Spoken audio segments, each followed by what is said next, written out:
নমস্কার, গুরুকুল ইনফো চ্যানেলে জানাই আপনাদের স্বাগত। আজকে এই ভিডিওর মাধ্যমে আপনাদের সামনে তুলে ধরার চেষ্টা করব যে আপোষ বদলি বা মিউচুয়াল ট্রান্সফার যেটা উচ্চশ্রীর মাধ্যমে এতদিন হয়ে আসছিল, এখন কিছু কেসের মাধ্যমে হচ্ছে। উচ্চশ্রী কখন চালু হবে, আপোষ বদলি কি জানুয়ারি থেকে চালু হতে পারে, সম্পূর্ণ তথ্য আপনাদের সামনে দেওয়ার চেষ্টা করব। ভিডিওটি শুরু করার আগে যারা নতুন তাদের বিশেষ অনুরোধ, চ্যানেলটি সাবস্ক্রাইব করে পাশে থাকুন, পাশে থাকা বেল বাটনটি অবশ্যই প্রেস করে দেন। দেখুন, এখানে একটি সংবাদপত্র আনন্দবাজার অনলাইন, সেখানে কি দেওয়া হচ্ছে হেডিংয়ে, আপোষ বদলিতে অসুবিধা নেই পর্ষদ ও কমিশনের, শীঘ্রই কি চালু হচ্ছে উচ্চশ্রী পোর্টাল।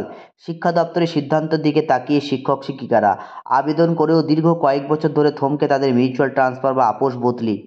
আপনারা জানেন যে বারবার শিক্ষা দপ্তরের যে অর্ডার, সেটা 6 মাস পরপর কিন্তু উচ্চশ্রী পোর্টালটা বন্ধ রাখার যে এক্সটেন্ড অর্ডার, সেটা কিন্তু বারবার প্রকাশিত হয়েছে, যার ফলে কিন্তু উচ্চশ্রী পোর্টাল অনেক দিন ধরেই বন্ধ। লাস্ট 2022 সাল পর্যন্ত এই উচ্চশ্রী পোর্টাল কাজ করেছিল। মোটামুটি এখনও পর্যন্ত উচ্চশ্রী পোর্টালের যে 2200 মতো মিউচুয়াল ট্রান্সফার কিন্তু আটকে রয়েছে।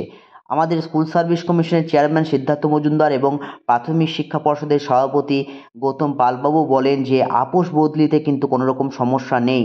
এখন উচ্চশ্রী পোর্টাল চালু হলে কিন্তু যে উচ্চ প্রাথমিকের যে নিয়োগ, তাতেও কিন্তু ব্যাঘাত ঘটবে না। তবে কম বেশি বিভিন্ন মহল বা বিভিন্ন দপ্তরি আধিকারিকদের মত অনুসারে কিন্তু উচ্চশ্রী পোর্টাল জানুয়ারি মাস থেকে এটা খোলার অনেক সুযোগ আছে। এবং আপনারা জানেন যে অ্যাডমিনিস্ট্রেটিভ লেভেলের যে ট্রান্সফার বা সারপ্লাস ট্রান্সফার, সেটা কিন্তু জানুয়ারিতেই বেরোনোর কথা। যাই হোক, আমরা একদম দপ্তরের দিকেই তাকিয়ে আছি যে উচ্চশ্রী পোর্টাল কবে খুলবে, সেটার ওপরেই কিন্তু আমাদের মেন ফোকাস।